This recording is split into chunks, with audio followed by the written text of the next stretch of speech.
눈길 좀 미끄러우셨나요? 예, 오늘 그거 열심히 치우고 뭐 염화칼슘 뿌리라고 조금 이 화면하는 게 좀 사고가 있는 것 같아요. 양해 바랍니다. 말씀 보겠습니다. 스가랴 6장 1절에서 15절 말씀입니다. 스가랴 6장 1절에서 15절 말씀 보겠습니다. 한 절씩 교독하도록 하겠습니다. 제가 먼저 봉독하겠습니다. 내가 또 눈을 들어본즉 내 병거가 두 산 사이에 나오는데 그 산은 구리산이더라. 셋째 병거는 흰 말들이, 넷째 병거는 어룽지고 건장한 말들이 메었는지라.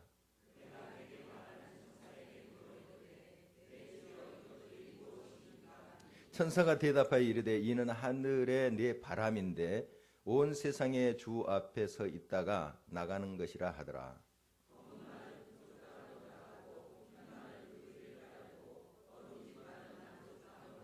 건장한 말은 나가서 땅에 두루 다니고자 하니 그가 이르되 너희는 여기서 나가서 땅에 두루 다니라 하며 그 땅에 두루 다니더라.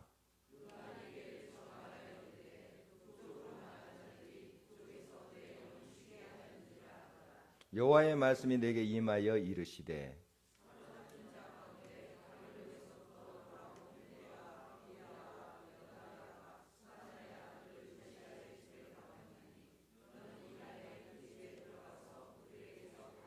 은과 금을 받아 면류관을 만들어 여호사닥의 아들 대제사장 여호수아의 머리에 씌우고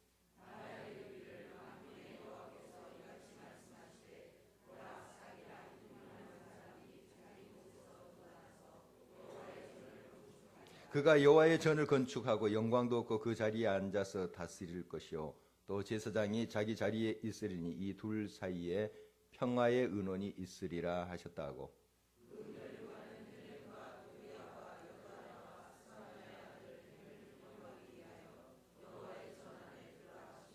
함께요. 먼데 사람들이 와서 여호와의 전을 건축하리니 만군의 여호와께서 나를 너희에게 보내신 줄을 너희가 알리라. 너희가 만일 너희의 하나님 여호와의 말씀을 들을진대 이같이 되리라. 아멘. 질문 하나 하겠습니다. 올해 우리 교회 표가 뭐죠? 다시 해봐요. 다시 확실하게 다시 거룩한 교회로. 다시 거룩한 교회로. 예. 우리 거룩성을 회복하지 않으면 교회가 힘을 잃어버립니다.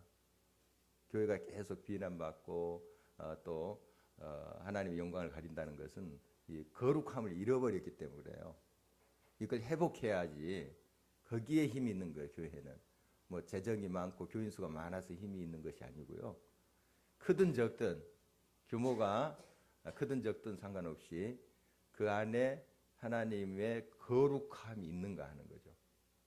세상의 가치관과 세상의 그런 자랑 내려놓고 그 안에 하나님이 역사하시는가. 하나님이 거룩하신 하나님이 거룩하신 성령께서 그 공동체를 이끌어가는가 하는 거예요.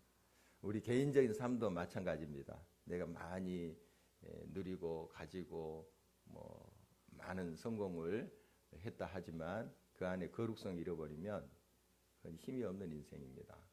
정말 그 안에 성령이 있어야만이 이 세상에 그 어느 것도 이룰 수 없는 그 성령, 하나님의 능력, 성령이 있어야만이 그 인생이 값진 것이고 또 하나님 인정하시는 삶이 되겠죠. 그동안 이제 스가랴가 본 7가지 환상 살펴봤고 오늘 8번째 환상인데요. 그 메시지는 다 하나님 백성의 회복이에요. 회복, 고치시고 새롭게 하고. 결국 또 한마디로 하면 거룩성의 회복입니다. 그러니까 죄악을 다 멀리하고 하나님이 그 안에 계시는 성전을 온전히 세워가는 것.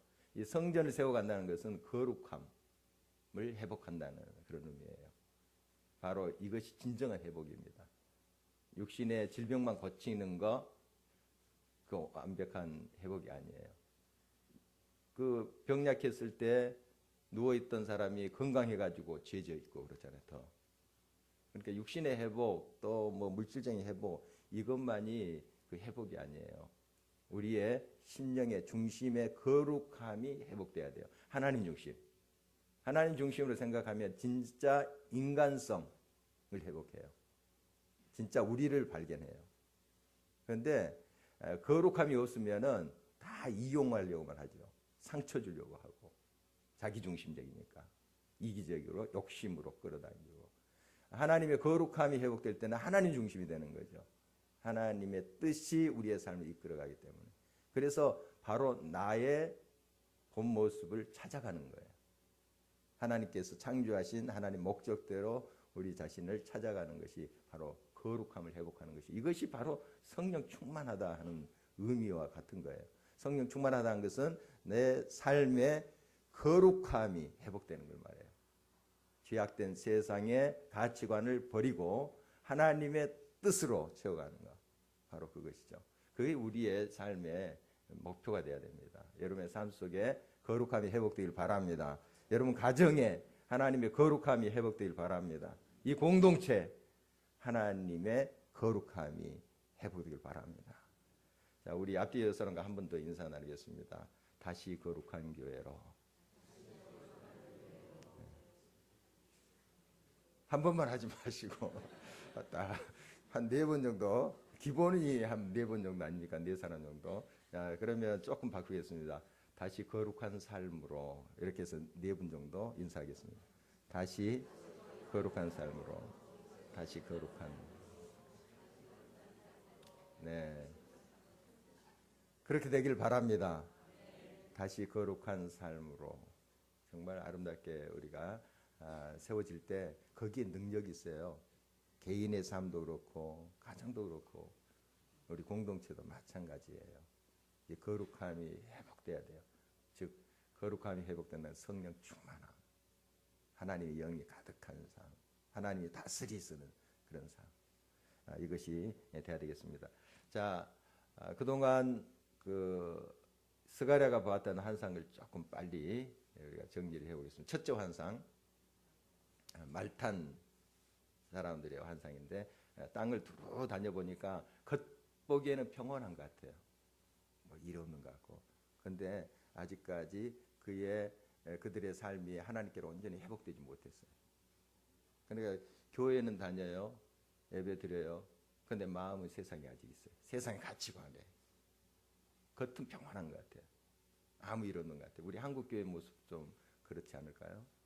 막 빌딩 올라가고 뭐 예배 또 있고 하는데 그 중심에 들어가면 하나님이 앉아 계셔야 되는데 세속주의와 사람이 앉아 있고 이런 모습이죠. 겉은 뭐 대단히 부흥한 것 같고 대단히 잘 되는 것 같은데 이게 온전한 것이 아니죠. 거짓 평화죠. 거짓 평안이 거기 있는 거죠. 그게 하나님께서 그걸 고치시고자 하는 그런 마음을 또 첫 번째 환상에서 볼 수 있고요. 두 번째 환상은 넷불의 환상이죠. 그 하나님의 백성들을 괴롭혔던 모든 세력들, 뿔이라는 것은 힘, 왕권 이런 걸 의미하거든요. 그걸 다 하나님이 다스리겠다. 하나님의 백성들을 위해서. 세 번째 환상은 성곽 없는 성 예루살렘. 성곽이 없다는 것은 그 안에 사람들과 가축이 너무 많으므로 그 성곽을 칠 수 없을 정도로 이렇게 하나님께서 풍성하게 회복하시겠다 하는 이제 비전이고요. 네 번째 대제사장 여호수아. 이제 그 환란을 거치면서 불에 탄 다 남은 그런 부지기처럼 이렇게 좀 지저분했죠. 그것을 이제 사탄이 송사하죠. 이렇게 더러운 자를 어떻게 대제사장으로 삼을 수 있느냐. 그런데 하나님의 해석은 달랐던 거죠. 하나님은 환란의 그런 모든 것들을 이 민족이 유다와 또 그 이스라엘 하나님 백성들이 그 통과했다. 이 불과 같은 시련을 통과했다. 더러운 게 아니다. 이렇게 해석을 하죠. 그리고 이제 물론 그들의 제약이 있습니다. 실패했고 하나님 완전히 경외하지 못한 것들이 있어요. 있지만 또 하나님은 긍휼로 그렇게 하나님 백성을 받아주는 모습을 보게 됩니다.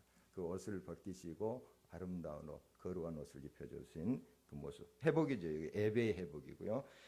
다섯 번째, 순금 등장대. 그 옆에 이제 두 감람나무가 있는데 스룹바벨과 여호수아. 이 두 사람 중심으로 이제 나라를 회복해가고 무엇보다도 성전을, 그러니까 나라의 중심 성전이 하나님의 거룩함이에요. 그것을 이제 세워가는 모습인데 스룹바벨과 여호수아. 스룹바벨은 총독, 그 정치인이고 물론 하나님을 경외하는 사람, 다윗의 자손이에요. 그리고 여호수아는 대제사장. 이것은 바로 성전의 회복, 또 나라의 중심되는 거룩함의 회복을 이제 의미를 하죠. 그 다음에 여섯 번째, 두루마리. 날아다니는 두루마리. 두루마리의 이름이 제가 분명히 이야기했는데 이제 성경에도 나와 있고 괜찮습니다, 여러분. 저주입니다. 도둑질하는 자와 또 정말 하나님을 망령되이 일컫는 그런 모든 하나님으로 이름을 빌미해서 또 맹세하는 자들을 찾아다니면서 저주가 심판하는 것이죠. 이게 뭐냐 하면 하나님 중심으로 살지 못하는 그 죄악을 다 제거하는 작업이에요. 이게 그냥 저주라 하니까 다 너희들 망해라 하는 것이 아니고, 이 하나님의 두루마리 말씀이잖아요. 이게 막 날아다니면서 우리의 죄악을 다 지적하면서 그걸 제거하는 그런 작업이죠. 거룩함의 회복이에요. 다 보면 거룩한 회복, 우리 죄를 고백하고 하는 것이죠. 그 다음에 일곱 번째, 에바.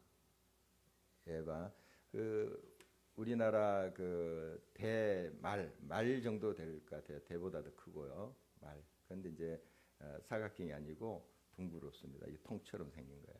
이게 이제 이게 한 에바구나, 두 에바구나 이렇게 재는, 그러니까 도량형이죠. 그 통을 말해요. 거기에 누가 들어 있어요? 한 여인이 앉아 있습니다. 그 이름을 악이라. 그 여인 여자로 해서 악이 아니고요. 그냥 그렇게 상징되는 거예요. 지금 환상입니다. 환상. 그래서 이게 어디로 들려갑니까? 신할 평지로 가죠. 신할 평지는 바벨탑 쌓았던 거. 그러니까 그동안 이 하나님의 백성들이 바벨탑 문화에 젖어 있었어요. 왜냐하면 바벨론에 있었기 때문에, 포로로 가서 있었기 때문에 그들이 물론 하나님을 경외하고자 발버둥쳤지만 그 나라의 문화에 젖게 돼 있어요. 거기 살다 보면은 스미게 돼 있어요. 우리도 이 세상 속에 들어가 살면은 또 스미게 됐잖아요. 우리도 모르게 물들어 있는 부분이 있어요. 그들이 이제 돌아왔어요. 거국으로 돌아왔는데 아직까지 마음은 거기에 있을 수 있잖아요. 바벨 문화, 그 바벨론의 문화. 그래서 그 악을 담아 가지고 다시 그 자리로 이제 두 여인이 학의 날개를 가진 두 여인이 그 통을 들고 가서 옮겨버리는 그 환상이죠. 바로 악을 제거하는 거예요. 바벨론의 문화, 그 당시엔 문화가 종교고 종교가 문화였어요. 이렇게 그들의 삶에 이렇게 스며 있는 죄악까지, 그러니까 거짓으로 이 도량을 속여가지고 거짓으로 그렇게 행했던 모든 것들, 자기 중심 탐욕, 이런 것들을 다 이제 옮겨버리는 것은 바로 우리의 죄악을 다 씻어주는 그런 이제 모습이죠. 바로 이렇게 해서 거룩함을 회복하기 위한 것이에요. 이 모든 게 바로 이것이 진정한 회복이다. 겉의 건강, 물질 이것의 회복만이 아니고 우리의 마음이 하나님께로 돌아오고 하나님 중심으로 돌아오는 것이 진정한 회복이고, 이것이 진짜 하나님께서 기뻐하시는 삶의 모습. 이게 8가지 이제 환상에서 계속 이야기하고 있는 거예요. 그 회복의 메시지는 바로 우리 전인격적인 회복을 말합니다. 오늘 마지막 이제 8번째 환상인데 뇌병거가 나와요. 뇌병거가 나오는데 한번 살펴보도록 하겠습니다. 이 뇌병거가 이제 어디로부터 나오는가? 1절 한번 볼까요? 한 목소리 있습니다. 또 내가 또 눈을 들어본즉 내 병거가 두 산 사이에 나오는데 그 산은 구리산이더라. 예, 산이 두 개 있는데 그 사이에서 이렇게 나요. 이게 산 두 사이에 나왔다는 것은 이렇게 그 문처럼 생긴 산 딱 두 개 있으면 그 문처럼 생긴 곳에 네 병거가 쫙 나오는 거예요. 지금 스가랴가 보는 환상인데 이 병거란 것은 뭐냐 하면 요즘 말하면 전차예요. 지금 싸움하러 가는 거예요. 싸움하러 이 병거들이 나오는데 그 두 산 사이에서 나왔다는 것은 이제 하늘 문으로 보여요. 하나님께서 보내신 그 네 병거예요. 이제 한 병거에 보면은 말들이 있겠죠. 병거 하나에 말들이 있고 또 이제 네 병거니까 말들이 여러 마리겠죠. 그런 이제 모습을 상상해 보면 됩니다. 옛날 배너 영화에 보면은 막 그 병거에 말들이 막 이렇게 끄는 그 모습 상상하면 돼요. 그런 게 네 개예요. 이렇게 네 개. 하나님 보내신 거예요. 왜 병건가? 심판하러. 악을 심판하러. 이것도 역시 우리의 거룩성을 회복하기 위한 것입니다. 그러니까 하나님께서 지금 모든 것을 회복하기 위해서 이런 비전을 그 환상을 보여주시는 것인데 이 노산이라 하는 것은 바로 흔들림이 없다. 튼튼하다. 하나님께서 지금 이 베푸시는 역사는 하나도 빈틈이 없고 철저하다 하는 것을 이제 보여주시는 것이고요. 이제 이것이 바로 내 바람이다 하면서 5절에 말씀하고 있습니다. 이 병거들이 바람이다 하는 것인데 이제 하나님의 영, 하나님의 보내신 사자들을 의미합니다. 하나님께서 보내신 병거들이죠. 바로 이 병거들이 어떻게 이제 가는가 하면 검은색 말들이 끄는 병거가 북쪽으로 가요. 상상을 해보십시오. 그 다음에 흰 말이 끄는 병거들이 그 뒤를 따라요. 북쪽으로. 그 다음에 어롱진 말이 끄는 곳은 남쪽으로 가요. 그리고 이제 힘이 세고 건장한 말들은 두루 다니면서 이제 심판을 하는데 왜 북쪽으로 많이 갈까요? 북쪽. 이스라엘 지형을 알으셔야 돼요. 보면 오른쪽은 사막이에요. 그러니까 동쪽으로는 사막 지대예요. 거기 이제 요단강을 건너면 모압해에서 모압 평지로 해가지고 돼 있고 왼편으로 가면 지중해예요. 그러니까 대해. 그러니까 어떻게 무역로가 형성되냐면은 북쪽과 남쪽으로 통해 있어요. 지형이. 그래서 옛날 우리 이제 그 지리 배울 때 그 초승달 지역 있죠. 그렇게 생각하시면 돼요. 초승달 지역. 바로 이스라엘 지형에서 북쪽으로 가든지 남쪽으로 가야 돼요. 동서가 아니고 여행할 때도 마찬가지예요. 전쟁할 때도 마찬가지입니다. 북방으로 가든지 남쪽으로 가든지 동서는 막혀 있어요. 바다하고 또 사막으로 이렇게 막혀 있기 때문에. 그러니까 지금 이스라엘을 침공하고 유다를 침공했던 사람들은 다 북쪽에 있는 나라예요. 여러분 구약 성경 쭉 보면은 북쪽 아수르, 바벨론, 페르시아도 마찬가지. 물론 엄밀히 말하면 페르시아, 바벨론은 동북쪽이에요. 그러나 침입하는 경로는 북쪽이에요. 북쪽으로 해서 이렇게 가요. 조금 어렵죠. 예, 그 정도 하고요. 어떻든 이 북쪽으로 그 병거들이 간다는 것은 검은 말이 끄는 병거, 그 뒤를 흰 말이 끄는 병거들이 간다는 것은 이제 하나님의 백성들을 괴롭혔던 그런 민족들 있죠.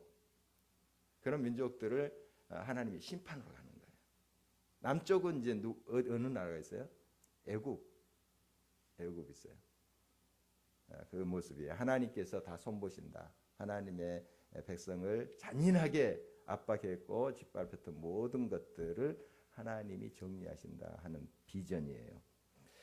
자, 그래서 하나님께서는 이제 이러한 모든 악을 제거하심으로 잔인함을 제거하심으로 하나님이 정의를 세우고 결국 이것이 하나님 백성들의 구원이에요. 악에 대한 심판은 하나님 백성을 구원하는 그런 의미가 되는 것이죠. 자, 또 따라오는 것이 이제 이런 이제 비전으로 계속 하나님께서 보여주시는데요. 바벨론에서 돌아온 세 사람이 등장해요. 세 사람이 이름까지 오늘 그 본문에서 발견해 볼 수 있는데요. 자, 한번 볼까요? 10절 같이 읽겠습니다.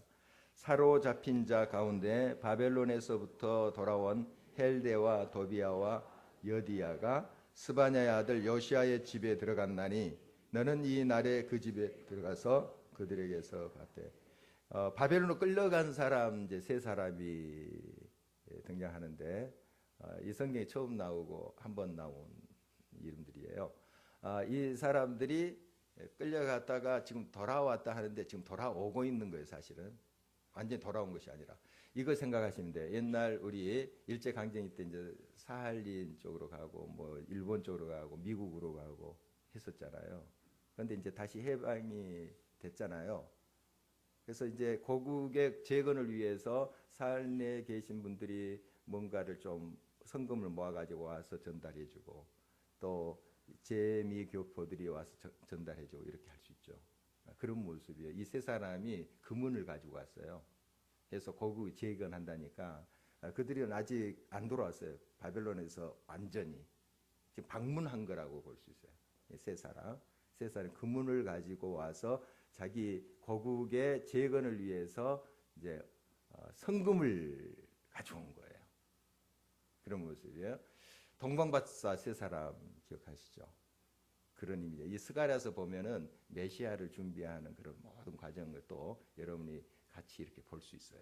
스가랴서 말씀 보면 우리가 거기까지 이제 구체적으로 지금 살피지는 않지만 하나님의 그 메시아를 예비하는 그 과정이 스가랴서에 쭉 흐르고 있어요.